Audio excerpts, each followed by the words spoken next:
మనం రాహాబు గురించి తెలుసుకుంటున్నాము. యెహోషువ గ్రంథము 2వ అధ్యాయము 9వ వచనం నుంచి మనం చూసుకుంటే, యెహోవా ఈ దేశమును మీకు ఇచ్చుచున్నాడు, మీ వలన మాకు భయం పుట్టింది, మీ భయము వలన ఈ దేశ నివాసులందరికీ కూడా ధైర్యం చెడిపోయిందని నాకు తెలుసు. మీరు ఐగుప్తు దేశంలో నుండి వచ్చినప్పుడు మీ ఎదుట యెహోవా ఎర్ర సముద్రాన్ని అలాగే దాని నీరును ఎలా ఆరిపోజేశారో, యొర్దాను తీరమునున్న అమోరీల రాజులైన ఇద్దరు రాజులు సీహోనుకు ఓగుకు మీరు ఏ విధంగా వాళ్ళని నిర్మూలన చేశారో మేము విన్నాము. కాబట్టి మీ ఎదుట ఎట్టి మనుషులకైనా ధైర్యం ఏమాత్రము ఉండదు. నేను మీకు ఈ ఉపకారం చేస్తాను కాబట్టి నా ఇంటిని, నా తండ్రి ఇంటిని, నాకున్న బంధువులను అందరినీ కూడా మీరు కాపాడాలి, రక్షించాలి అని ఒక ఒప్పందం చేసుకుంటుంది.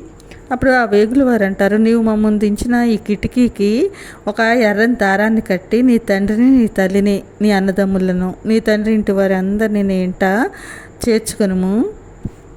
ఆ విధంగా వేగుల వారికి రాహాబుకి మధ్య జరిగిన ఒప్పందము. ఆమెకు దేవుని మీద అపారమైన విశ్వాసంతో పాటు తన ఇంటి వారి భద్రత విషయంలో కూడా చాలా శ్రద్ధ తీసుకుంది. ఆమె తన విశ్వాసాన్ని క్రియారూపంలో పెట్టింది. ఆమె తన ఇంటి వాళ్ళ రక్షణ కోసం ఏం చేయాలి అని అడిగినప్పుడు వాళ్ళు ఒక ఎర్రని దారాన్ని కట్టమంటారు కదా, ఆ గుర్తును అడుగుతుంది. కిటికీకి ఆ ఎర్ర దారం కట్టి తనకు కానీ తన కుటుంబానికి కానీ ఎలాంటి ప్రమాదం వాటిల్లకుండా ఆమె చూసుకుంటుంది.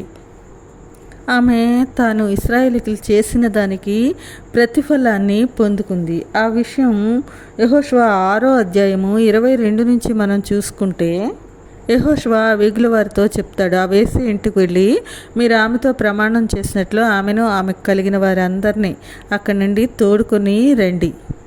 అలాగే ఆ మనుషులు రాహాబు ఇంటికి వెళ్ళి ఆమె తండ్రిని, ఆమె తల్లిని, ఆమె సహోదరులను, ఆమెకు కలిగిన వారందరినీ వెలుపలకు తోడుకొని వస్తారు.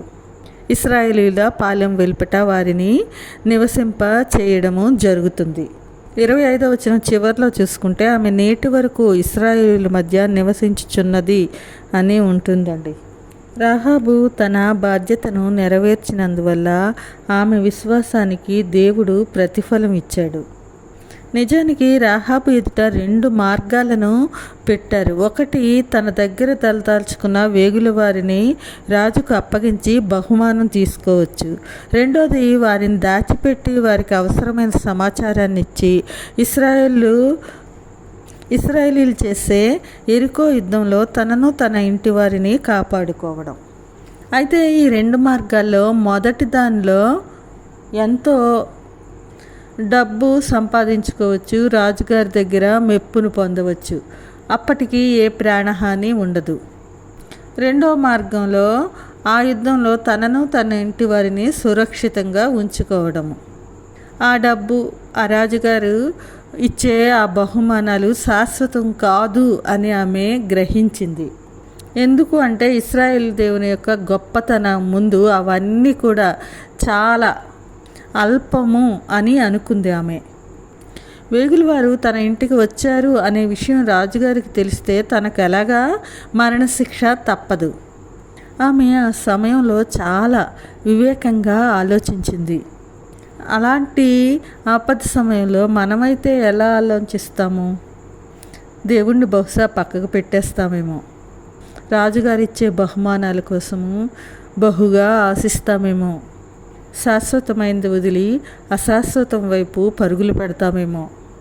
అప్పటికప్పుడు మన ప్రాణరక్షణను మనం రక్షించుకోవాలి అని అనుకుంటామే తప్ప, యుద్ధంలో మనం ఎవరు గెలుస్తారో ఎందుకు రిస్క్ చేయడం అనుకుంటామేమో.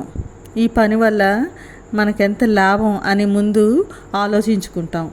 జీవితకాలం అంతా రాహాబ్ మాత్రం ఆ విధంగా చేయలేదు.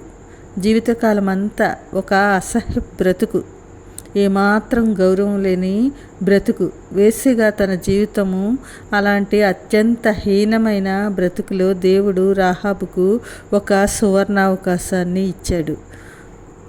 అలాగే మన బ్రతుకులో కూడా, మన జీవిత విధానంలో కూడా, మన జీవిత ప్రయాణంలో కూడా దేవుడు మనకెన్నో సువర్ణ అవకాశాలను ఇస్తూ ఉంటారు. మనం వాటిని మన యొక్క వివేచన జ్ఞానంతో దేవుని యొక్క సామర్థ్యాన్ని తెలుసుకోవాలి.